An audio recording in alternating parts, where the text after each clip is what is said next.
trilogy on me.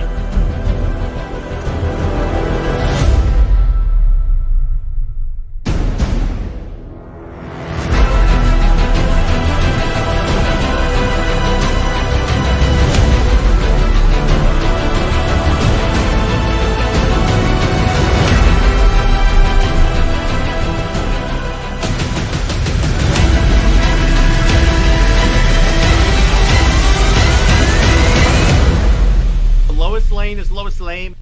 Welcome to Comics League Dark. I am Jared. I'm here with Robert. What's up, man? Not too much. Yourself?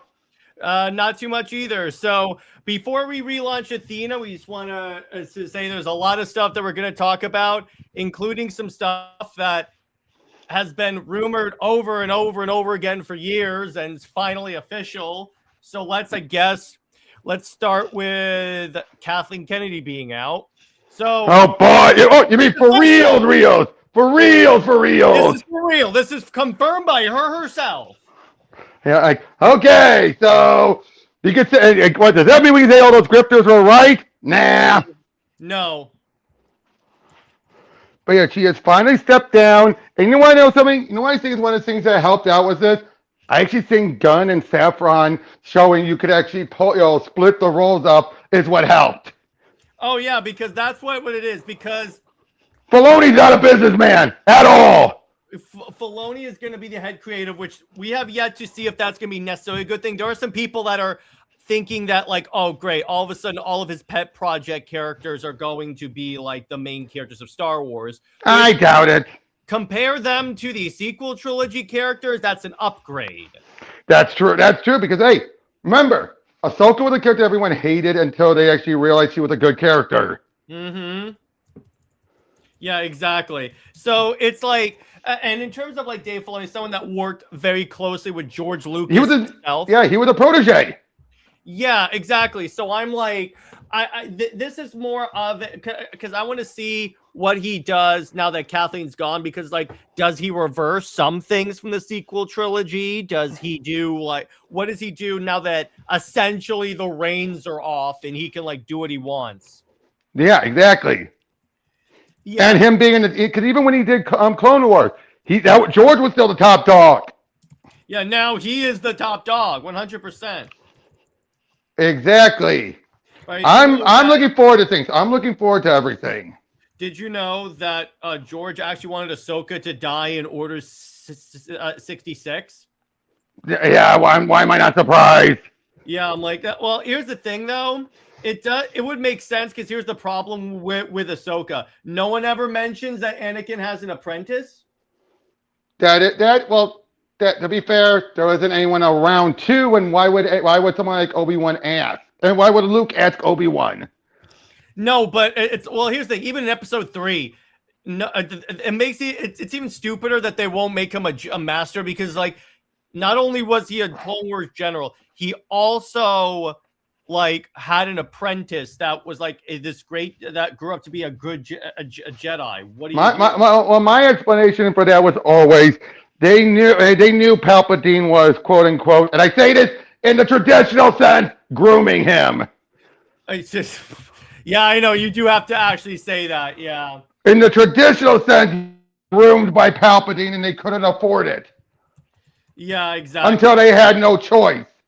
Yeah, exactly. So there is that. So I get that. It's one of those things where I'm like, okay, I guess that kind of makes sense. And I think they knew about his stuff with Padme, and they were always holding that against him. I would say, I know at least I know pretty well that I think Obi-Wan. Oh, he did, because he even said it's the child Anakin. Yeah, Anakin is the father, isn't he? So it's like, yeah, okay. Yep, he knew. Even in Clone Wars, when Anakin gets off of a FaceTime call with Padme, and he walks out of that like hut, and then Obi-Wan says, say hi to Padme for me. Exactly, he knew. Yeah, so he might not know about the marriage, but he knew. Credit to Obi-Wan for being a bro. Well, it's also when you take into account that this is also when we discovered that like he had someone he was in love with, Satine. Yep. So it's like, oh, that works. But yeah, in terms of like the Kathleen Kennedy thing. Now, the other thing that I want to see, how many projects that were in production actually last. Oh, they've actually listed. She's actually brought up some of them. Yeah, because it's like I want to see how many of these actually like Filoni is going to lead to completion. I think a good number of them. He knows there's people involved. He's not going to just squash them just because it's not his. Not all of them. I don't think the Ray movie is going to come out. I think it's already dead anyway. Here's what I think. I think he's going to honor everything unless they give him a reason to drop it. No, he's not going to be like, okay, start fresh, because there's some of them that are pretty far along. Yeah, exactly. There are some that like he can like salvage, in other words. And then that though, he's been involved with the production on a bunch of these anyway. He's not like Gunn, who came in completely fresh and not involved with anything. He's been involved with all of these. Yeah, so it's like I can't cancel all. Well, I think it depends on, can we fit this? Can we not? And Terry says, does Donald Glover care? Who cares about that? Oh, well, no, because he just turned in his script for Lando. Oh yeah, who see, if he just turned in the script, I don't think we need a Lando movie. That's the thing. Yeah, but I'm just saying he just turned the script in, so yeah. Oh, and Legion, yes, you are in the right place. Because here's the thing. Here's what you have to understand about Kathleen Kennedy. They'll try and market it. So like, oh, she did this great thing.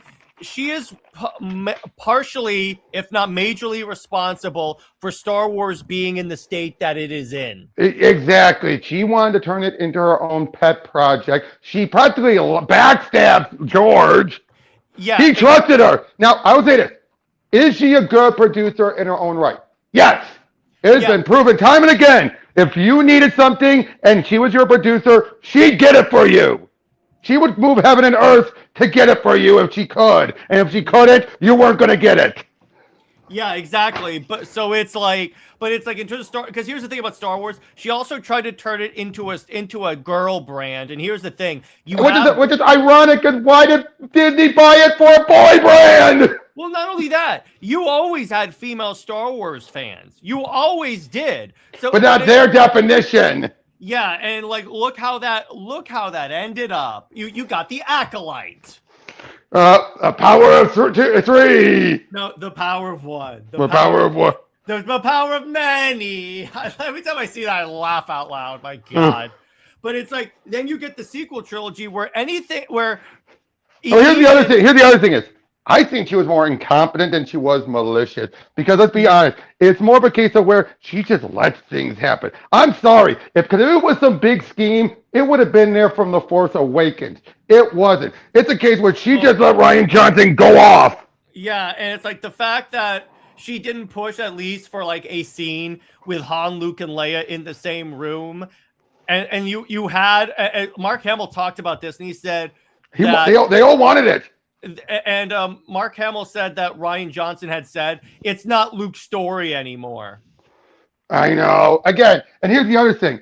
Now, I'll be honest, did she show preference to Rian? Yes, because the guy who was going to take over for the next one, the guy who did Jurassic World, he was basically told, when he was asking, can you accommodate some things for my story? He was told, no, deal with it, and he couldn't, so he left. Yeah, exactly. So did you give preference to Johnson? Yes. Yeah, and you can't do that because you have to tell them, hey, you can do what you want, but you have to be in the confines of what's already set. You can't just shit on what came before you. And you can't just basically cut all of the plot point, that was set up, and basically just leave one and have Colin Trevorrow have almost nothing. Yeah, exactly. So I'm like, bro, what did you do? And they even said, like, even when he was told, like, can you keep Luke alive just for my movie because Carrie just passed away? I need someone. He's like, nope. Well, yeah, and it's like, here's the thing. I want to remind people about the state Star Wars was in before The Last Jedi. Everyone was excited and theorizing from episode. And any complaint they had, they were willing to wait for the next movie. Yeah, exactly. And then according to Rian Johnson, when he was making the movie, he went to the fan theories just so he can shoot them down. Exactly. Now, to be fair, and you knew this was the trouble, he worked on the script before Force Awakens was even finishing production. Mm-hmm. So he was ready to go from that point. Yeah, and then remember how many times we kept hearing that he had his own Star Wars trilogy? Yeah, but the other point I was going to say was, but that also explains why a lot of characterizations got reset badly, because he didn't even know where they ended. Yeah, exactly. So it's like, and then it's like with don't even get me started on Luke Skywalker. I know. And again, stick to your own original stuff, Ryan. You're not a bad director, despite what some people might say is you're not bad. But this is the problem why you need someone who's an actual fan, not an outsider involved in a production. And Tevia asked whose idea was it to bring Palpatine back? I think. Wait. I think that was. Let me finish, Robert. I think that was more of the. They were stuck in a situation because he had killed Snoke, because originally Snoke was probably going to be the big bad, but then they kill him, and then he's like, what am I gonna do? By the way, real quick.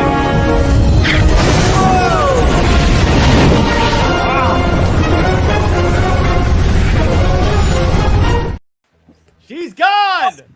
Flame on! Yep. Well, just to go off of what you were just saying, Jared. Here's the other thing is, Colin Trevorrow originally was going to go full forward with Ben being the fallen bad guy, but then they had to cater to the Relos. No, but wait. I heard the original idea was for Ben to turn to the light and Rey to become a Sith. That's not what the Duel of the Fates script showed. Oh, okay. There may have been another script, because I know there was one where Rey was supposed to turn evil, and I think it was Finn that was supposed to become an actual Jedi. That might have been in the original plannings, but when you look at that Duel of the Fates script that Colin had worked on, it was just a case of pushing Ben full villain. Yeah, and I'm like, yeah, go ahead, Jay. I will say this, though. If we are looking at this purely from a business standpoint, first of all, they should have cut ties with Kathleen Kennedy arguably 6 years ago. Let me just go ahead and say that first and foremost. But more often than not, prior to the past year, they've just been doubling, tripling, and quadrupling down. Granted, this is a theory. Excuse me. This is a theory. A film theory? Take it with a grain of salt. But I would say, if I was a businessman, I would say this came from a mandate on high. Like, hey, we're not making any money. The theme parks were a failure. You're done. But here's the thing, though. Kathleen has a lot of friends. And I don't mean that in a cheap power matter or anything. I'm just saying legitimate friends. Like, Connections. Yes, of course. Yeah, exactly. And she could also probably toss blames at other people, probably because she was so hands off. Yeah, exactly. So then and by the way, Kefik says KK wouldn't never let the girl be back. Too. That's also true. And it's like, but again, remember, it's like, can you imagine how cool, how amazing of a story it would have been if the Stormtrooper becomes a Jedi? That was the original plan. You can clearly feel it in 7. He even wields a lightsaber. Yep, exactly. That was clearly the intent. And for Rey to have been, I think they were going to be both equally co-stars. And then you also have, so in 8, they make the black guy the coward that's trying to desert everyone. I'm like, well, that's a good look. Again. I'm pointing the finger at Disney, J Heat. I'm just saying. Yeah. You make it too easy, Jared. Honestly, my personal opinion, Ben Solo staying as the villain would have. Yeah, it's like out of nowhere, he just flips, because it's like then he gets a vision from his father, but it's not a Force ghost, so it's like a hallucination. So I'm like. So you could say it's his inner self arguing with him. Also, here's the other thing that doesn't make sense. So in 9, they introduced Force healing, but I'm like, there were literally so many times this could have been useful. Exactly. Again, there wasn't much for them to work with after the hack job that Johnson did in Last Jedi, where he basically just ended almost all the plot points except for Ben. Yeah, I was showing because Britt and I are watching all the Star Wars movies, and I explained to her everything that horribly happened with these movies. And she was, and as soon as we watch episode 8, she is like, I understand. It's kind of funny. So she DMs me. She goes, I'm waiting to see why people ship Rey and Kylo. The minute it happens, you know what she tells me? She goes, these characters have no chemistry. Unfortunately, they don't. And of course, people could say, oh, but it's just like Han and Leia. No, Han and Leia have chemistry. No, I'm saying that was 5 and tell me they don't have chemistry. I agree. I'm saying no, that was an offense I kept seeing. And I'm like, and quick note to Cameron. Yeah, that may be true. That is true, but I think we're missing the larger EU legend. Say what you will about that. But Jason Solo, was an Anakin clone. He kind of was. Well, on that, remember when Kathleen Kennedy's brilliant idea to get people in Star Wars was to decanonize the entire EU? Wait. And then complain that we don't have any books or novels to base movies off. I'm like, hello? Okay, that I can agree with. But at the same time, let's also be honest, though. Because there was so many novels, there really wasn't much you could have then drawn from. No, yeah, it is. Just take the entire Thrawn trilogy. No, I get that. But I'm saying, no, if you look at the state of the stories and everything, one, you can't just adapt the Thrawn trilogy. They didn't want to go for that. They want to do their own thing, which I understood. But you also have so much history and everything there that it's almost impossible to take that all into account. I still think they should have. But I agree. Regardless, the complaining that they don't have anything. I agree. That was dumb. I was like, you brought that on yourself. Which is the funny thing is, having Palpatine be a clone, Dark Empire. That literally is a dark. Yeah, that's an EU That is Dark thing. Empire verbatim. I'm like, wait a minute. You're just missing the Luke and then clone. Wait. Rey being a vessel for Palpatine in 9. That's Mara frickin' Jade. To be in the Emperor's hand, yeah. Yeah, I'm like, wait a minute here. I'm like, it's like, we don't want to use any of the EU stuff, but we're going to use all the EU stuff. But at least Filoni was respectful to Thrawn, and he wanted to. Oh, by the way, one thing I want to get out of the way. People, I think, are always misunderstood when they hear people say George hated Mara Jade. He never hated her. He hated the marriage. Yeah, marriage is kind of like limit characters. I can get that. Oh, no, it wasn't that, because he felt like the Jedi never get married. No, that's... But I can make a counter argument to that. This, like, too religiously, like, you can't have any like, positive emotions or anything like that. That led Anakin to the dark side. And remember, actually, Jolie Bindo in Knights of the Old Republic has a perfect point for this. He goes, no, obviously you should have emotions. You're a human being, but it's like cutting yourself off from emotions in either way is not healthy. Exactly. So I'm like, and again, it's like, okay, so let's do a recount. That whole thing about the Jedi's not having emotions, didn't that kind of lead to them getting shot in the back by their clones? Exactly. But regardless, it's like the thing is like, now I get it. Here's the point I do get. I get that like you wanted to start fresh, but it's like you could have at least started, because here's the thing. What they should have done is, honestly, I would not. What you should have done, because everyone was like, oh, they could do the Thrawn trilogy, they could do the Yuzan Vong, they could even do Knights of an Old Republic series. There was mountains of material they could have picked, but then they're like, no. You know what? They could have used Darth Talon like George wanted. Yeah, exactly. So there's like an infinite number of things they could have done that would have given them a ready-made template. And I agree with that. But again, yep. I was just saying. You're ignoring two major factors. What? Now, one, the fact that anytime you're going to a new acquisition with an IP, you want to put your own spin on it, first and foremost. Mm-hmm. And second, they're doing what any larger company does, and that is chasing trends. Tevia, I do appreciate where you're coming from, but Star Killer would have been way too OP to utilize practically. Yeah, Star Killer is like you cannot use Star Killer. Just like you couldn't use Kyle Katarn. I'm sorry, he's too much of a Chad. He would just dominate everything. Now, what you could have used is Revan.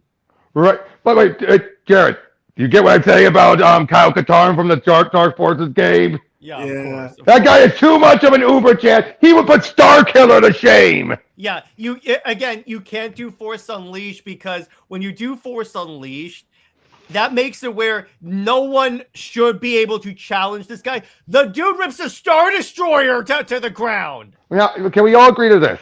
Everything was good, and the biggest selling was, unfortunately, The Last Jedi. Yeah, that was the point. Because if you look at the way the Star Wars fandom was, there, again, like what Robert said before, there were some complaints about 7. However, it was the start of a trilogy. Everyone was like so excited. It was like one of the highest grossing movies. And it's like, oh my gosh, Star Wars is back. There was some cool stuff. And then it's like, Yep, because again, Ryan decided, I'm going to clear up all of the loose ends. yeah, sure, thank you. I feel like honestly, he wanted them to end the trilogy at the second movie. They wanted Well, yeah. Okay, maybe make it a duology, but that's a fair point, Jared. But I will say this: But he knew Colin Trevorrow was involved. That's the thing. that and Ryan Johnson in a previous interview, I can't name it. I can't name the year. Don't quote me. Yeah, go ahead. But Ryan Johnson openly admitted that if he ever got an IP as big as Star Wars to adapt, he would completely troll the fan base the first chance he got. Which again, that's the biggest problem. What a d-bag. He Like openly no wonder your sequel, no wonder your trilogy got thrown out the window, bro. Where it belongs. It's the exact same thing with Paul Feige doing Ghostbusters. They decided to come in, were never fans, and then decided, I know better. That and a surging, and I hardly ever use this term, but I feel like it's relevant here. The quote unquote girl boss trend. Now, to what level you believe that is subjective, but trends come and go. That's just the name of the game, business, commercialism, etc. But if you don't apply it actively or in an engaging, consumable way, it's just going to lead to apathy. Exactly. Apathy is Ghostbusters death. 2016 was atrocious. That's not even factoring the trend. That just happened to happen around the same time.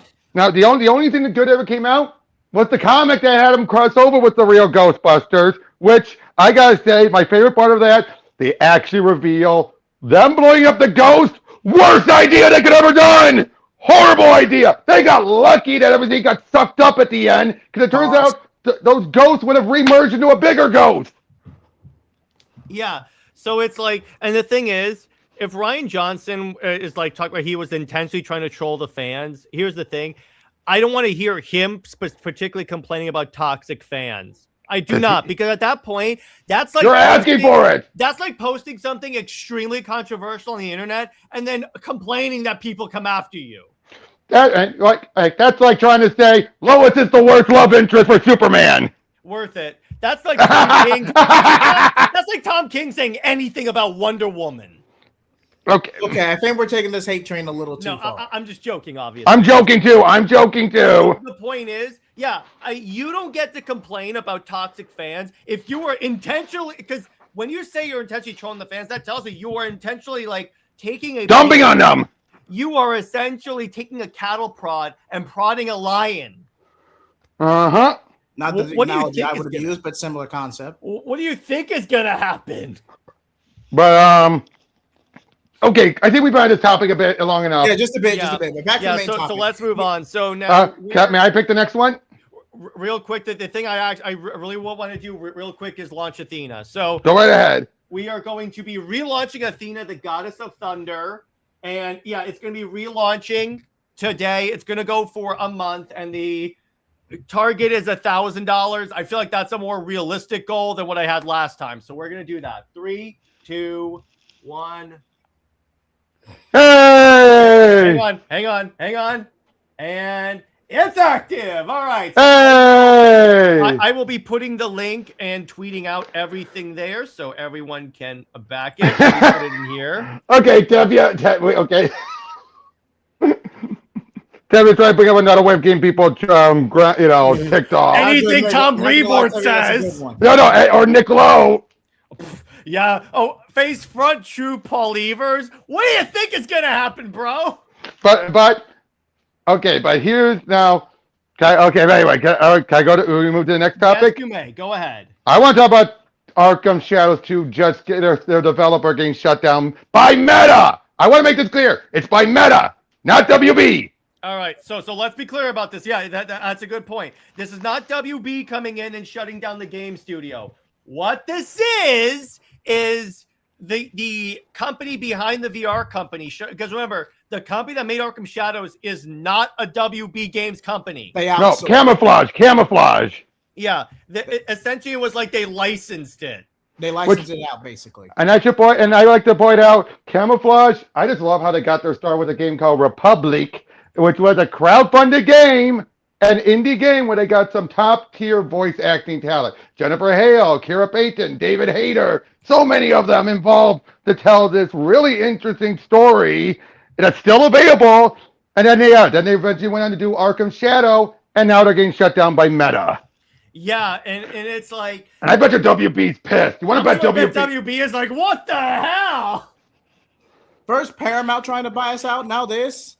Well, not only that, Jay Heat, you also had with the year that WB had in terms of gaming, and then it's like that's the last thing they want. The one success for DC was Arkham Shadows, and then they're like, yeah, we're not going to do it anymore. What? Oh, yeah, you want to bet they're going to demand money? Oh, yeah, and honestly, if I were them, I'd be like, yeah, you need to compensate us for this because you royally screwed us. Because, yeah, isn't that what usually happens if a other force shuts down the studio, but the other person involved would be hurt? Yeah, isn't that what usually happens? Mm-hmm. Yeah, so that's an interesting point there, but it's like, yeah, it's sad because it's like, and now I'll probably, if I ever get a VR headset, I'll probably check it out. But the problem is, it's like, yeah, you're not going to get another one. And now, if I were WB, I would tell WB Games Montreal, make an Arkham game that takes place in that as the sequel to After Shadow. Yeah, do what they were going to do as a sequel, but just do it as a regular game. But they'll probably be after console game. If you still got the assets, just convert it to a console game. Yeah, but I'm going to do it after their current game. Yeah, exactly. Just do that. Just do that, and then just move on, and we're good to go. That's what I would really say there. Mm-hmm. Okay, I just want to get that way, just to make it clear to everyone, WB was not involved with this. Mm-hmm. Yeah, exactly. It is not a WB decision, I swear. Because trust me, if there's any people that love to see WB get blasted, it is us. I want to be clear on that. But trust me, it is not WB's fault. Exactly. It is not their fault here. Because, guys, who do you know that calls out WB more than I do? Yep, and here's the other thing. What do they have to close the studio down or cancel the game? Nothing. Yeah, exactly. That's the point. It's not like the studio like flopped. Yep, or that they were, it's not like the game flopped or that they needed to pull the money out. Again, it was a license. Yeah, exactly. So it could be that how will Star Wars recover? Who knows, Nemo? Who knows? Mm-hmm. But there's a lot there. But other than that, it's like, I mean, okay, it was one of those things where it's like that is the news that I did not see coming because I'm like, oh wow, are you kidding? Yeah, I saw Roger Craig Smith confirmed it. Yeah, I'm like, and I got a backer. Hell yeah. Nice. I wish I could. I'm even in a worse straight than I was during the last one. It's all good, dude. Don't worry about it. But yeah, but it's like, that's the point there. I'm like, okay, wait a minute. So you're telling me that like, so it's like, again, it's like DC is probably really pissed right now. Oh, DC and WB. Mm-hmm. Yeah, exactly. So I'm like, so you guys are telling me that, yeah. So it's like, that's really where I think DC is going to go in terms of like, in terms of that, just make the sequel as a regular console. Oh wait, take it back. So Camouflage was not shut down, but it was bad. They had enough layoffs that led to the cancellation. Okay, that makes sense. But still, though. Yeah. So what will these ex-developers do now? I have no idea. Well, again, we don't necessarily know it's corporate greed. Yeah, again, I want to correct that. It wasn't shut down. They just had layoffs. Yeah, exactly. Now, they shut down some other companies. They shut down some. Oh, no. They shut down the people behind Deadpool VR, Asgard Rats, and Resident Evil 4 VR.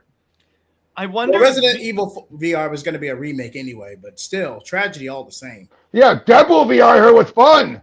I kind of wonder if VR gaming is kind of on the back burner. I think it being exclusive to Meta is going to be on the back burner.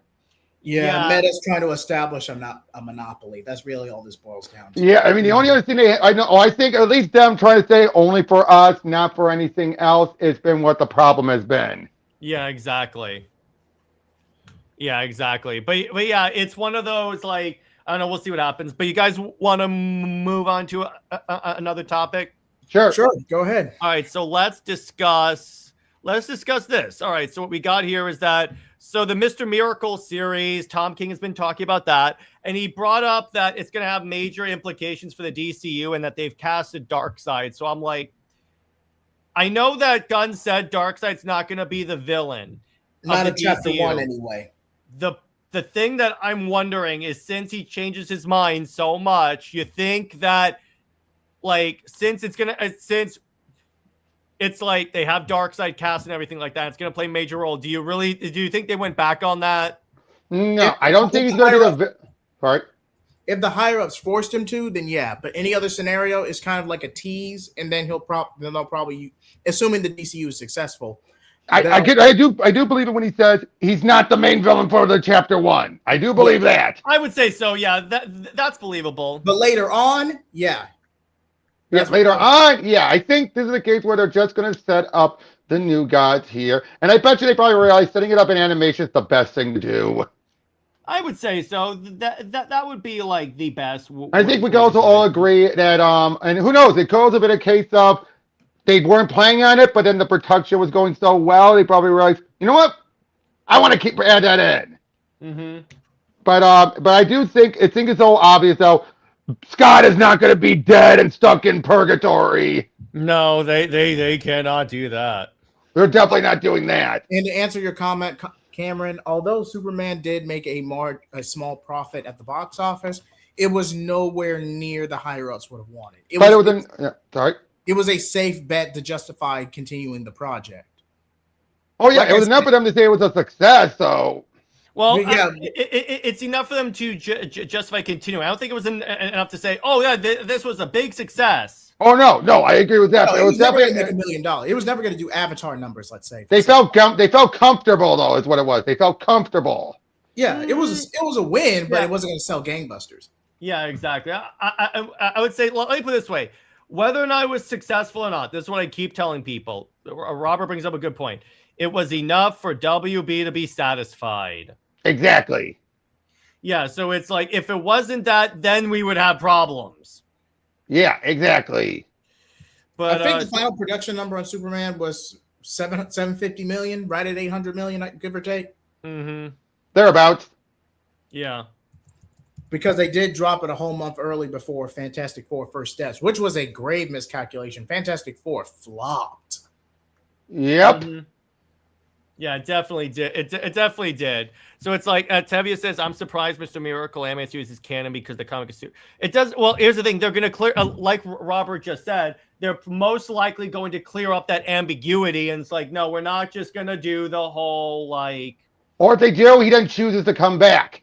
Yeah, it's going to be very... They're going to severely, like, truncate it to make it more like... Okay, they'll give it a happy ending. They're going to give it a happy ending.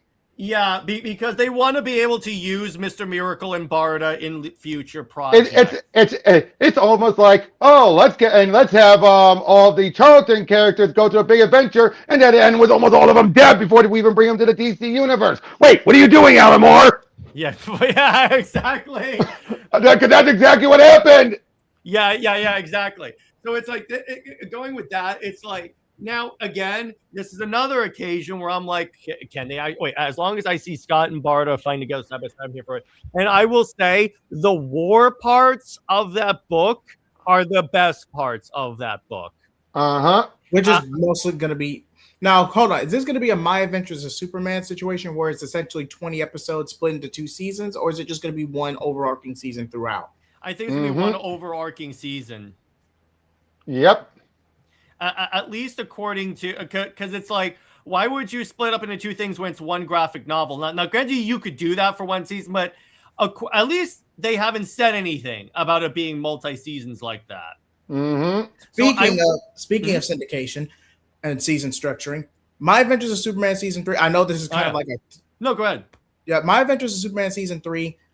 I just feel like it's too soon to introduce Connor Kent. Say what you will about Luthor getting his iconic bald head, but splicing Connor Kent is way too soon considering where we left off. It depends how they do that. It depends how. That's just my opinion on that. Maybe they'll surprise me. Mm-hmm. Yep. Yeah, exactly. So it's like we'll see on that. But yeah. So what? By the way, so actually, you know what? Let's talk about that. Let's talk about My Adventures with Superman season 3 because I think when is the teaser was announced yesterday. Yeah, so we're getting another season of that, and it's like we'll see because it's clearly doing well enough. Yeah, exactly. And we also are getting My Adventures with Green Lantern, so that's gonna be fun. Yep, and Starfire, which is weird to me because based on what the My Adventure, well, basically I'm just gonna say My Adventure verse for simplicity, is structured. It mostly boils around one overarching focal point or POV character. With My Adventure with Green Lantern, that POV character is obviously going to be Jessica Cruz. The best Green Lantern. Thank you. Yeah, the best Green Lantern character.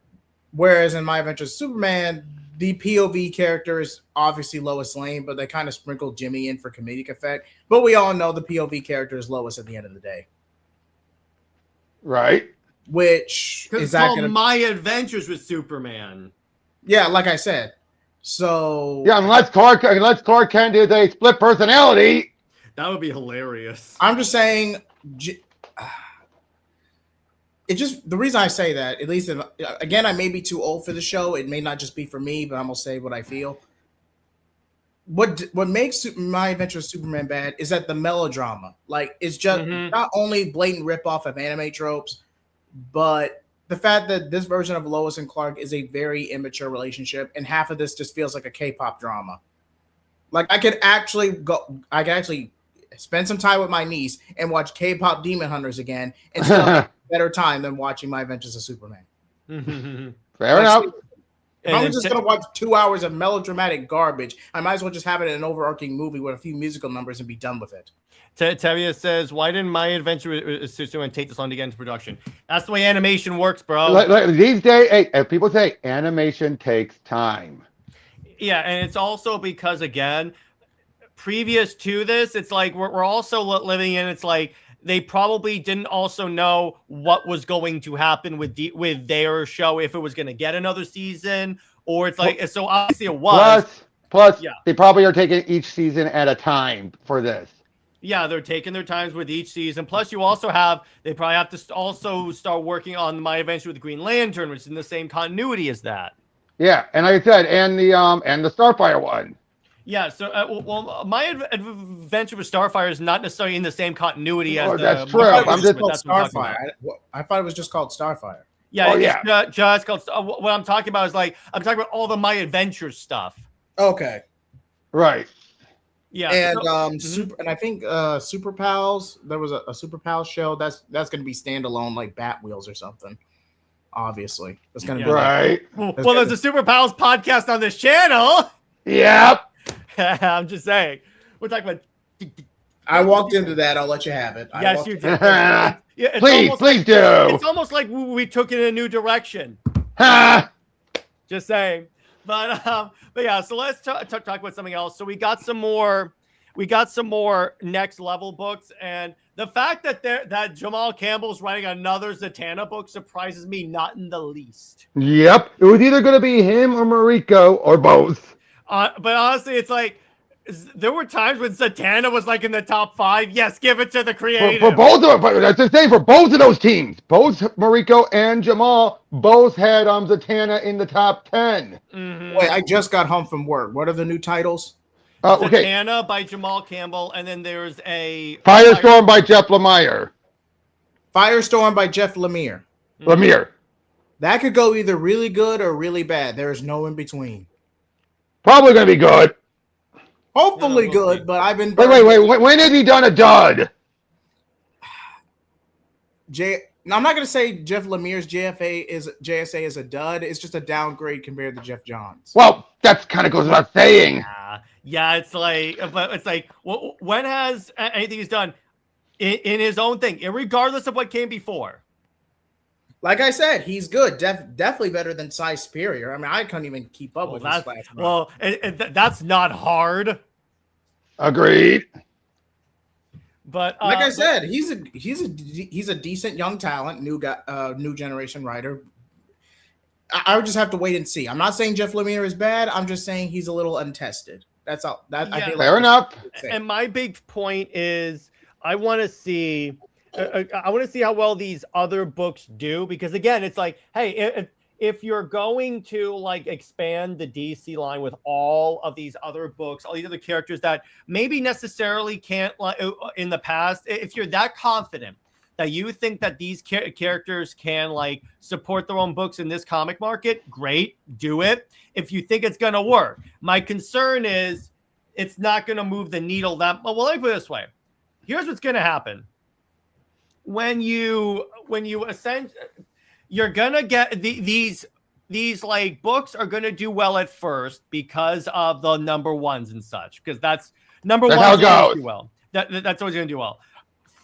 Now I want to see down the line, like let's say 5 issues down the line, like issue 5 or 6. Let's see where it's still, if they're still up there, because if they all of a sudden go or start like strongly declining, it's like, yeah, you need to actually have your line be healthy first. Now here's something I'm considering. I don't think they're expecting these books to be in the top 10, because they already know Absolute's going to dominate a lot of them. Well, yeah, but my point is, like, if they're going to start pretty high and then like have a precipitous drop. Oh no, that I can agree with. Yeah, because obviously, if anyone is expecting these books to sustainably be in the top 5, is an idiot. I gotta be honest. Especially when they already know part of the reason why these books are being made is because of the success of Absolute, giving them enough of a cash injection. To honestly, personally, for me, I'm hoping these books keep up their quality and drag out their stories like crazy. But that's just my. Are you hoping they don't? They keep it the quality and don't drag out? Is that what you're talking about? Oh yeah. Drag out. He corrected. Thank you. Yeah, we'll see. The thing that I think the main line could adopt from Absolute actually is, hang on.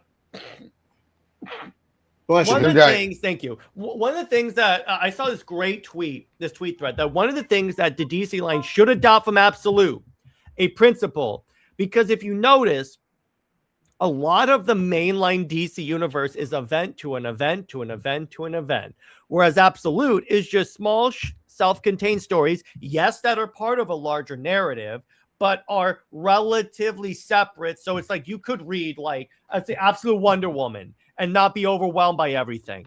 But it's like if you read like, let's say, Superman nowadays, you have all of this stuff you got to think about. Now, again, my point is like, maybe because then you have to worry about, do I have to read KO, Absolute Power, all these other events? And it's like, it's nice to have just arcs where not that much happens. Like, honestly, Dawn of DC had this, where it was like a lot of like small arcs that didn't seem to be going from event to an event to an event. Agreed. Because I'm like, if you do that, that can also help, because again, I feel like the comic audience is on event fatigue. That's why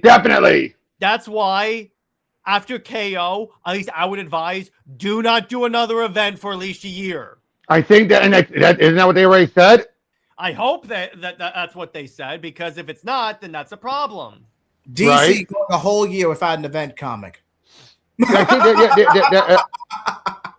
To be fair, Jay Heat. That's what Snyder has pretty much said. As far as they're looking at it, an event will only be done if it's going to actually have something to come out the other end, not a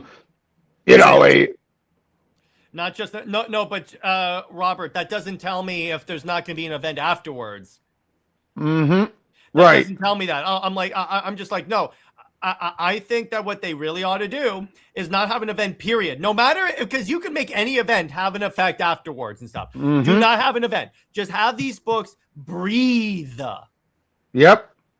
Because the Justice League does not deal, I'm pretty certain the Justice League does not deal with end of the world stuff every single day. Now, I was trying to say this, though, but don't give too much time to breathe. I'm saying at least a year. At least a year. Mm-hmm. That would be my thing. If it's a year, okay, that's fine. Then you can build to another event, but try and at least try. Well, what I'm talking about is like Absolute Green Lantern and Absolute Flash just taking too long to breathe. No, but what I mean is like you do like what the Absolute Trinity are doing. Mm-hmm. That's what you do. But it's like if you're going to stick too much with doing event to an event to an event. Yeah, and Tevye brings up a good point. With all the events that Marvel did in 1 year, mm-hmm. and a lot of the events not working. Like, again, how do you make Doom taking over the world boring? Yep. Like, how that's particularly if you're leading into Doomsday, that should not be boring. Exactly. But yeah, but what do you guys think in terms of everything that's been brought up? What do you guys think? Same thing. It's just let these stories breathe and stand on their own, rather than trying to risk losing momentum, trying to spike the numbers.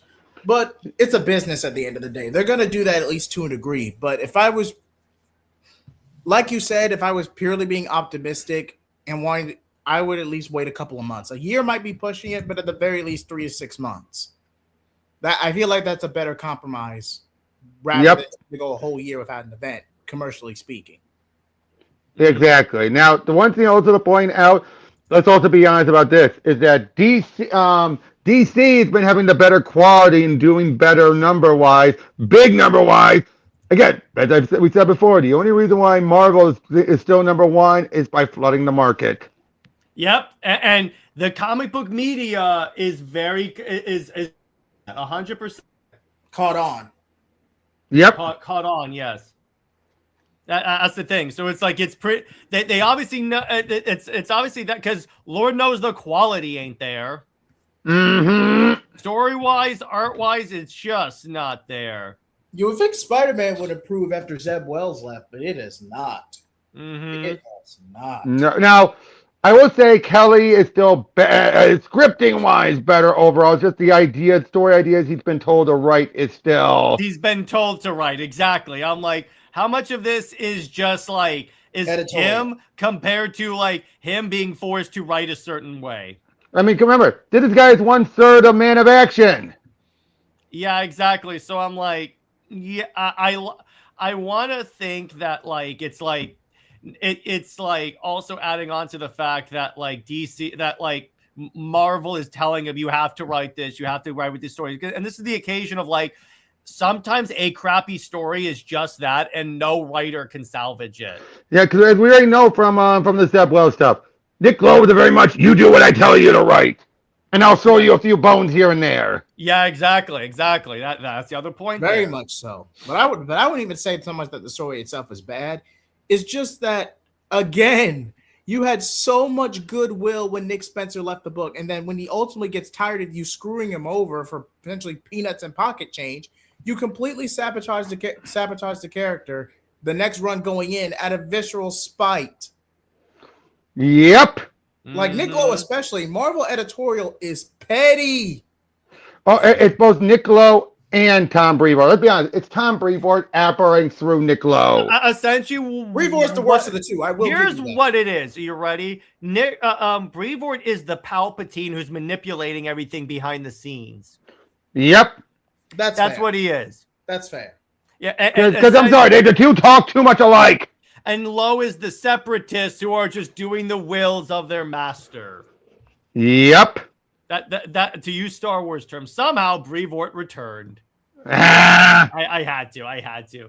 But yeah, but it's like, and that's the point there. It's like the very fact that they were so like petty about Paul tells you that they really don't care anymore. They're like, oh, we don't care anymore. I mean, again, and look at the fact that it's clearly, even though they're not having as much direct control on Venom as they can. You know, they're still having influence on it because poor Al Ewing keeps getting screwed. Yeah, yeah, exactly. If I get the feeling that if Al Ewing didn't have to worry about Thor, he wouldn't put up with this. He just said, Yeah. You know they're holding it over him. They're holding it over him. Yeah, essentially he's like, I'm just gonna keep my head down, do what I say because I don't want to lose Thor. The minute he's done with Thor, he's like, I'm out. I'm going to DC, bitches. Well, will he? That's not guaranteed he'll leave. He'll definitely leave Spider-Man.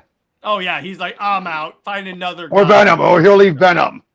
I don't think he's gonna pivot to DC. I would argue he'd go freelance for a while. Is he already? Well, to be fair, he's already freelance. He's working at both. He's definitely not exclusive. No, okay, what Jay Heat means is like do more creator-owned stuff. Is that what you meant, Jay Heat, or did you think he was exclusive? Yeah, I would exclusively do creator-owned stuff. I don't think he'd leave DC though. If he does, DC would have to offer him one hell of a package deal. Well, yeah. Though, I don't think he would leave DC because he's having such a good time with Absolute. Exactly. No, I'm saying exclusive for DC. Exclusive for DC? No, I don't think he would ever do that. Yeah, I don't think anyone's good. I think he's. I think there was one thing. You have to really push a lot to get people to do it, and I think that's part of the reason why PKJ took it because he probably part of the agreement was let me keep doing Hulk and you let me expand Hulk to Age of Monsters. And you don't get done, boot me off when I'm done. Yeah, exactly. Plus, you could really tell that PKJ really loves Hulk. So, yep. And you know what? It's really good. So I am not complaining at all. And again, he's doing a big event soon, Age of Monsters, which I'm actually excited for. Yeah. So it's like, of course. So it's like, yeah. Like PKJ is what Marvel needed because besides like a few other guys, they don't have a lot of exclusive talent. Exactly. They just don't. A lot of them are freelance, and even then, this, like I said on multiple videos, and even a couple of these guys' channels when I guest with them, there's no such thing as ever truly a bad character. There is such thing as a bad story, and you're just making the best out of a bad situation. Exactly. And go ahead. And go ahead. Go. And more importantly, if I'm really being honest. Marvel is just being an objective decline. Say what you will about the trending and the chasing headlines, all that stuff. They were able to get away with that for the longest time because they had the success and synergy of the MCU as a safety net. Once they burn that bridge, they don't even know what to do with them. So they are beside themselves. Again, look at the fact that you have Green Scar Hulk and Planet Hulk, while at the same and it's been an Imperial. And make it very clear that is happening concurrently, and yet you're still having PKJ Hulk going on, no stopping, and yet there's no, they're not trying to reconcile the two. But I'm curious. I'm surprised. Also, we're getting Jeff Johns writing Superman, so that's an interesting. At Marvel. At Marvel, so I'm like, he hasn't been at Marvel since like he did Avengers, I think. Now, as much as I appreciate these crossover one shots. I'm not a fan of the backups as a whole, and that's let's wait and see. Let's wait and see on these ones. Okay, let me finish. Mm-hmm. Not in terms of the quality of the stories themselves. I feel like we could get more paneling and more to work with if we either limit the backups and then have the better quality matchups be their own separate issues and stories. For example, the Captain America and Wonder Woman story. Now I know that was never going to headline one of these crossover titles. Because it's essentially what if Steve Trevor was replaced with Steve Rogers in World War II.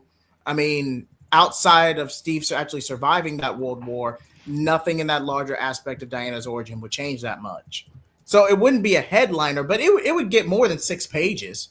True, but I think the reason why they're doing this because they know it's much more difficult to even have gotten this agreement done in the first place. I think they're trying to enjoy what they can and try and cram as much into it as they can while they're still on good terms. And because Marvel's desperate, but that's a separate conversation. Well, that too, but you get what I'm saying, though, right? It's clearly a case of where they don't know how long this goodwill is going to last. Mm-hmm. Yeah, exactly. It could be done after these 2 books. Yeah, exactly. We might never get a Wonder Woman headline book, that would suck. but it's very likely. It could happen because let me put it this way: stuff has happened that will not surprise. Especially with the Netflix deal. And then Cameron says, "I just like to remind everyone they hyped up MCU Phase 4 and none of the shows ever lined up." Yeah, exactly. They were like, "Oh, this is great," but then it's like, "What?" No, I wouldn't even say it was overhyped. It's just basically it was just a downgrade compared to Endgame. Like it's like when the brand gets so big, the people running it think they're too big to fail. I would not say MCU Phase 4 was overhyped. It was hot garbage, but I'm not going to say it was overhyped. Well, let's also remember this: Feige was never given a break. That is true. The man was never given a break at all. Yeah, exactly. Well, it's like, here's the thing. It is concerning when he talks about where, like, when everyone was like, where's the big bad? And they were like, and then Feige says, okay, we're going to have a retreat where we're going to come up with a plan. And I go, you didn't have any plans post Endgame? Because, well, again, I think he was expecting to have a break. No, because he said it's like, oh yeah, we're done having a big bad or anything like that. True. That's what his own words. That's all I can say there.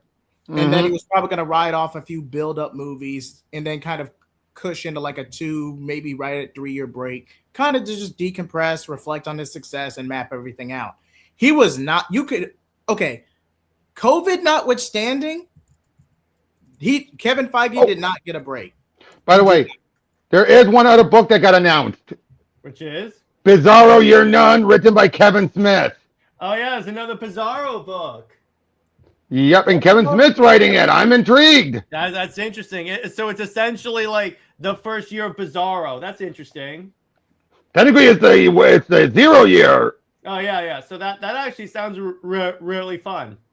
Exactly. And again, Kevin Smith, I'm curious about him doing a comedy. I mean, he can do comedies, and it's like the issue is him doing a like relatively clean comedy.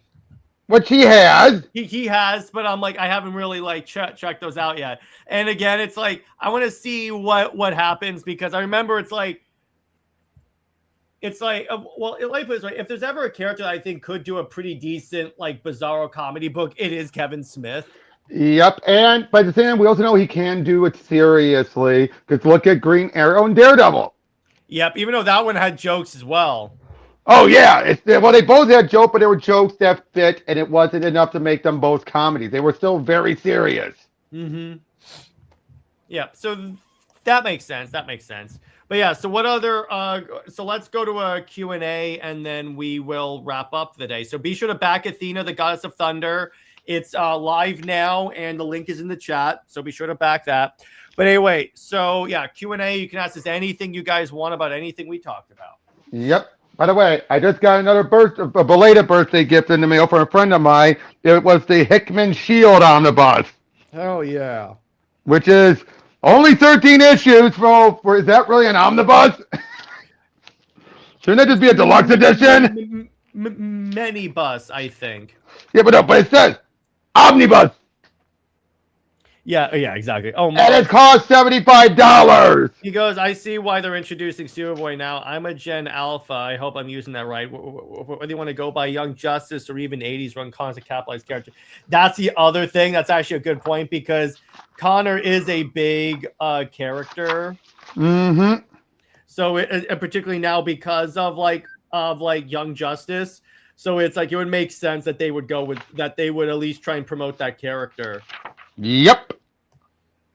But yeah, so what other? Okay, so let's see. Or 90s run Connor Kent. Exactly. There are a lot of different ways that I think that this. Well, so let's be honest. They're always going to keep the Jeff Johns origin element. Oh yeah, exactly. The clone of Lex and Superman. Yeah. That's much simpler. It's more straight to the point. It's not a case of it's a clone of some human and he's simulating Superman's powers through tactile telekinesis and doesn't really have any Kryptonians.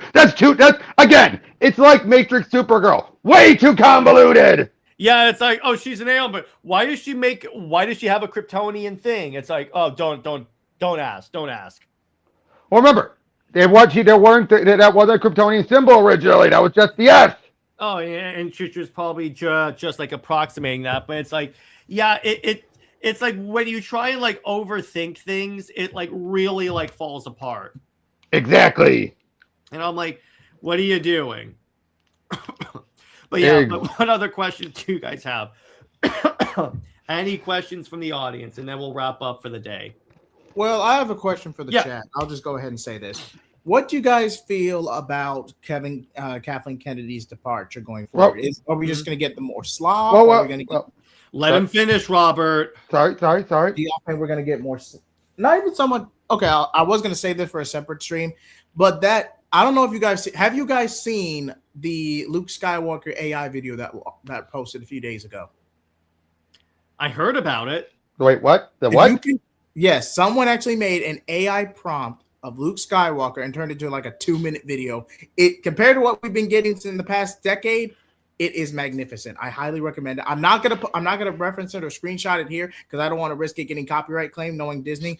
But if you can find that video, if you can track it down, it is glorious. You lost me at AI, dude. You lost me at AI. Yeah, you lost me at AI. I'm sorry. I can't support it if it's AI. I just can't.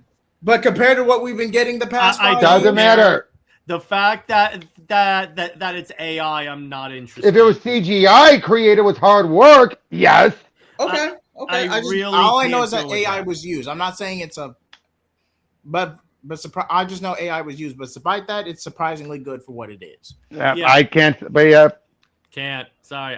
Can't discuss. Fair enough. But as far as, I was trying to say was that's what we talked that you were coming on board actually, and also to make this clear, Tevya. And Lovedale's Bizarro is gone. Don't ever expect to see him again. Mm-hmm. Unless someone intentionally brings it up, just assume it's regular Bizarro. Yeah, and then Tevye says, personally, for me, I'm curious how this will turn out with Kathleen Kennedy. Yeah, because it's like, okay, now the question people have is like, is this going to go for the good or for the bad? Because it could go either way, particularly when it comes to like Filoni. But Filoni is more hit than miss. Not according to some people.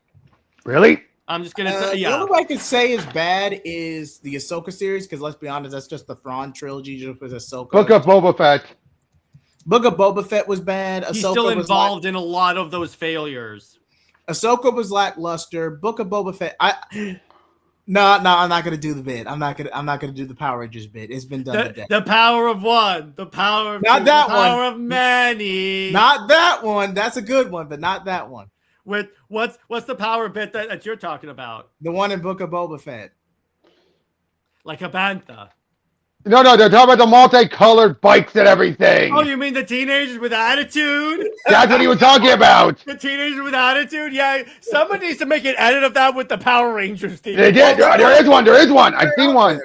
There's one cut by a guy called Unusual Suspect. Did you also see that someone actually found that in one of the establishing shots of the town, you could see the fake walls? Yep. I'm like, what the heck, Rodriguez? What the hell? You're better than this. Yeah, I know, exactly. I'm like, seriously, Robert Rodriguez, you're better than this. Mm-hmm. You're not even doing it for the paycheck at this point. No, hey, at least he's still getting Alita Battle Angel. True. Mm-hmm. That's one thing I'm so glad about. Yeah, exactly. Because that's what I want more than anything else. Mm-hmm. Is Alita. Yeah, exactly. Yeah, exactly. Yeah, that I definitely want. Yeah, that I definitely want. But yeah. So what other final questions do you guys have, and then we'll hop off. Yeah. Anything else? Anything whatsoever? Because now here's something else though. Do you think he will start? He could start. That Filoni might bring in at least a little bit more expanded universe stuff. I would think so, because it's like a lot of things associated with his stuff is like, well, for one thing, Thrawn is an example of this. Exactly, which I am grateful for. I mean, definitely could. I'm not gonna be one of those people that's like, oh my gosh, we're all saved. But it's like the potential is there. Let me put it to you that way. Now, whether or not, this is what I say all the time, whether or not the everything lives up to the potential, that's another story in and of itself. That's true. That is very true. But it's like, in terms of like stuff turning out pretty well, I would say that it is like, I like put it this way. I've enjoyed Filoni's work much more than I have enjoyed Disney Star Wars work. So I count them as two different things. Right. So if I had to guess, I would say for right now, it's looking like it's in a good spot. But again, it's like, I don't want to go, oh my gosh, we're saved. And then it's like, all of a sudden, it's like the worst thing ever. Suddenly, someone else has returned. Yeah, exactly. So, Okay, I'll tell you this. We'll never get in a position like that. Filoni will definitely never let that happen. well, at least he'll have it be written a lot better. Yeah, exactly. Yeah, but yeah, so I think it's a good place to leave it. So be sure to back Athena and check that out if you can. If you can't back it, at least share it. And then as for Comics League, we're going to be talking about the Supergirl movie tomorrow. And then Britt and I are going to be talking about how Superman and Wonder Woman could be handling the DCU. Amazon Answers, I'm still figuring out what I want to do this week. But Robert, how about you? I'm just got enough PTNs. I got to get more in the can. Okay. Yeah, okay. How about you, Jay Heat? As for me, you can find me at Jheat Blaze or Jheat75. Also, I've done a series of Damian Wayne focused videos. What if Damian was the son of the demon? Have a follow-up video planned alongside not only myself and Robert from StarCraft, but Pika Shade. So shout out to him. And with the Philip Kennedy Johnson Batman and Robin run and the series itself ending after issue 30, I wanted to do a retrospective video of that run. Was it rushed after everything editorially and Joshua Williamson leaving the book due to burnout? So I feel like that's a worthy video in of itself. Hopefully Robert can collab with me for that one as well. Yep. Wait, for which one is it? Both actually, but because we're coordinating with Pika. Oh, right. I'm pushing the follow up to Son of the Demon back, and we're gonna do Batman and Robin if Batman and Robin 2023 was rushed. Oh, yep. Okay. Got that. Glad we got that covered up. Date to be determined. Hopefully, I'll be able to announce it either on social media or in my community tab. But you will either hear about it from one of us in the coming days. Yeah, exactly. Stay heroic, everyone. Remember, Lois Lane is Lois Lane. She blows General Zod. Back Athena. I will play the trailer before we hop up. I will see you guys later. Wonderbat! Bye.